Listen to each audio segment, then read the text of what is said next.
Hello अस्सलाम वालेकुम dear student, कैसे हो? ठीक ठाक, उम्मीद है खैरियत से होंगे। This is me sir Farhad और ये मेरा यूट्यूब चैनल है फिजिक्स बाय सर फरहाद। आज मैं आप लोगों को ये जो एमडीकेट टेस्ट 2024 है उसकी जो फिजिक्स पोर्शन है वो मैं आप लोगों को सॉल्व करता हूँ।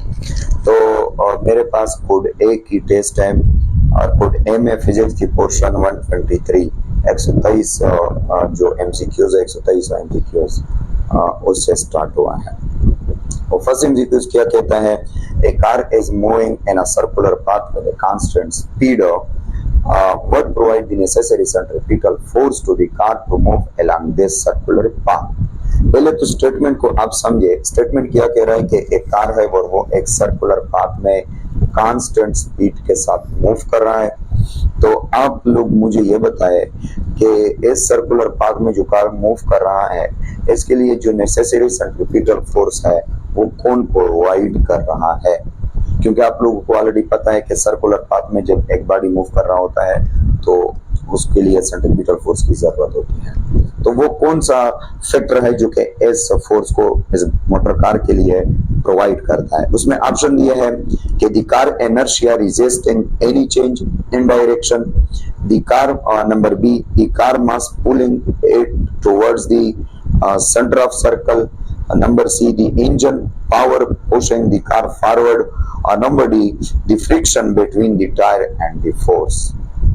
तो इसमें अगर आप ऑप्शन ए को देखें, the car inertia resisting any change in the direction, तो इनर्शिया की वजह से तो कार बिल्कुल रोटेट नहीं हो सकता। इनर्शिया की वजह से तो कार ये चाहता है कि मैं सर्कुलर पाथ से निकल जाऊं, क्योंकि inertia is the opposition resistance by the body against the change in direction। Circular path में जब आप किसी बॉडी की डायरेक्शन को कंटिन्यूली चेंज करते हो तो इनर्शिया तो उसको बाहर निकालना चाहता है इस सर्कुलर पाथ से। तो इस तरह इनर्शिया तो सेंट्रीपिटल फोर्स में कोई किरदार अदा नहीं कर रहा। ऑप्शन बी को अगर हम देखें, the car mass pulling it towards the centre of circle, तो कार मास जो है वो इनर्शिया है।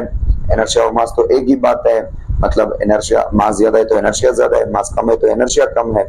तो इस तरह मास की ऑप्शन जो है वो भी नहीं है कि मास चाहता है बॉडी की के सेंटर की तरफ ये कार रोटेट हो जाए, मतलब सेंटर की तरफ खींचता है इस कार को।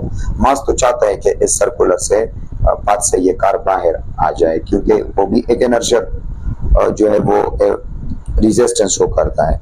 तो इस तरह ऑप्शन सी को अगर हम देखें, the engine power pushing the car forward, तो इंजन पावर जो होता है कार में वो तो कार को फॉरवर्ड पुश करता है, वो तो कार को रोटेट तो नहीं करता, वो तो फॉरवर्ड पुश करता है।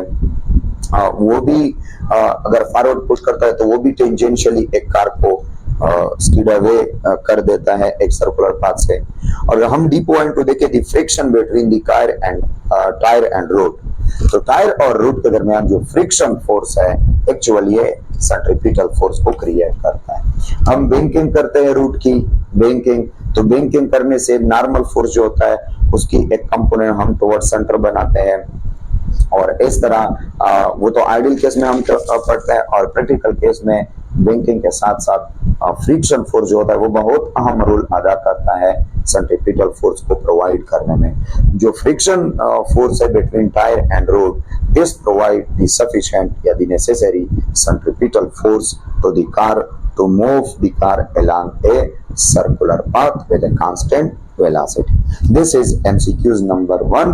इंशाल्लाह नेक्स्ट वीडियो में हम MCQs नंबर 2 को सॉल्व करेंगे।